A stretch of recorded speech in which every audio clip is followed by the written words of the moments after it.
comes from a beautiful concept. This is Richard Beck, and he talked about humility, the connection of humility to joy. And today I want to look at that humility side of things and take a look at some new church theology that gives us insights around that. So humility is based on two basic practices that we can have. Practice number one is being able to see the connection, appreciation of all things and all people. So we're able to go out in the world with a sense of gratitude and awe. And the second part of it is that we're able to see ourselves completely freed from all distortions. And that means the good and the bad. Like we're able to really just see ourselves clearly. And that second one is so incredibly important on the spiritual path, because so much of the spiritual path is when we can see ourselves free of distortion, we can start to see other people as well. We can appreciate other people and all their beautiful, flawed humanity, because we're no longer sitting in the judgment seat. It's like I see myself, we can all see the good, we can see the bad, and then we can see in the others, and it just gives us a lot more grace, which is a beautiful place to be. I mean, this is sort of a righteous cycle that starts to happen. And this was a line I really enjoyed. This is from the book Secrets of Heaven. And it's talking about our gradual change, where sort of our cloud of ignorance sort of shifts. And this is from Secrets of Heaven, book Secrets of Heaven, 2,960. The cloud of ignorance breaks up only gradually. It takes time to confirm and strengthen that truth, and goodness is perfected as we absorb knowledge of that truth. Real goodness, which forms the receiving ground for truth, enables us not only to acknowledge, but even to believe in God, and to believe that God is the one who reforms us. So it's a again, dense theological language there, but the principle is pretty basic. And it came up in sermon writing team yesterday. My dear friend Teresa, we're talking about this. We have a volunteer team that helps to write sermons. We're talking about this topic. And she was mentioning, freed from distortions. That's a lifetime of work. And I thought, amen, sister. It is a lifetime of work to really start to see ourselves freed from distortions. And I think that's where that cloud of ignorance slowly dissipates over time. And the beauty of it, friends, is that what do we see on the other side of that? And our culture really wants us to be binary about it. Like some people will be like, oh, and you get to see how marvelous you are at all times. You are the best thing ever. And other people, and this may be more of an evangelical approach, you're absolutely depraved, no hope, sinners in the hands of an angry God. Just throw yourself on God for salvation, because ain't nothing going to work unless you do that. And the reality is somewhere in between, that we are both. And there's sort of, as this cloud dissipates, what's left is just like us. Yeah, here we are. And we're goofy, and we're wonderful, and we say the wrong thing, and we do the wrong thing, we say the right thing, and we do the right thing. Like it's all this incredible admixture. And again, just picture that cloud going away, and there you are, always blessed, always broken. And that particular view, when we really start to see ourselves freed from all those distortions, it just enables so much. And I was thinking, what does it allow? I mean, this is kind of a little one, but we do a lot of these 10 minutes of calm, so sometimes it's fun to sort of go down little rabbit holes with these. I was thinking this morning, one of the things that enables, when we really have this view of self that's not distorted, it allows us in a way that's pretty cool to just have a sense of humor. Not everything is so serious. Not everything is the end of it all. As Anne Lamott famously said, for those of you who are baseball fans, she said you get to a point where you realize it's never the bottom of the ninth. No flaw is fatal. Your worst day is not your only day. It's all these, we can keep on going around and around on that, but it really does allow there to be that humor, because we are so goofy. I mean, my wife and I laugh about this a lot, where, we work hard at things, and all of a sudden, just lose our cool about something, or get totally upside down on something. It's totally trivial, and there's just something very humorous about that. And that's, I think, where we want to go, friends. Is I think God has a great sense of humor, number one, and we see that throughout the Bible, believe it or not. And Jesus especially has a great sense of humor, and we see that in the Bible, despite how Jesus tends to get taught as being almost a scold. And when we have that, when the cloud kind of dissipates, this cloud of ignorance dissipates, we see ourselves starkly for who we are. That's a lifetime that's going to take place.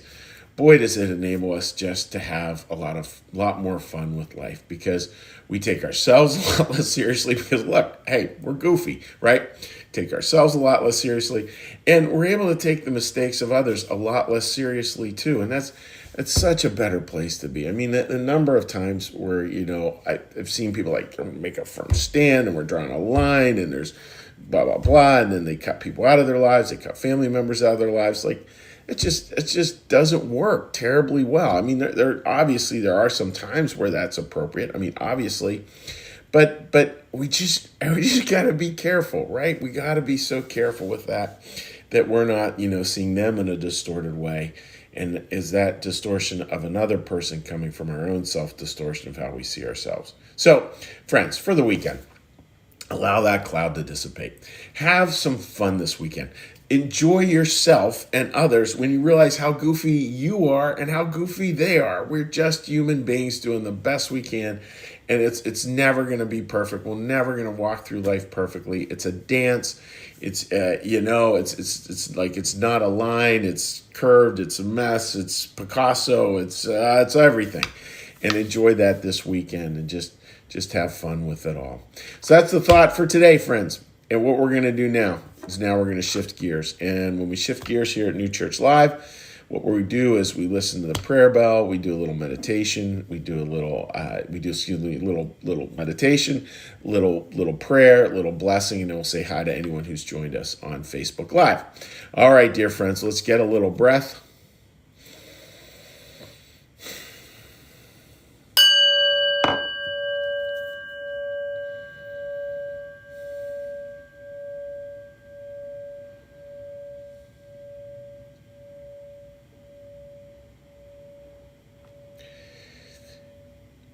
Be still and know that I am God. Be still and know that I am. Be still and know that I. Be still and know that.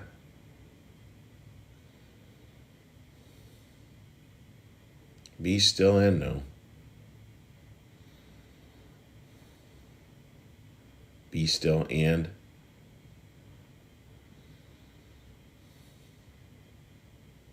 Be still.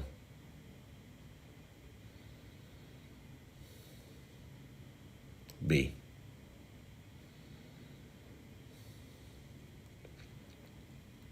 Our Father, who art in the heavens, hallowed be thy name. Thy kingdom come, thy will be done, as in heaven, so upon the earth. Give us this day our daily bread, and forgive us our debts, as we also forgive our debtors. And lead us not into temptation, but deliver us from evil.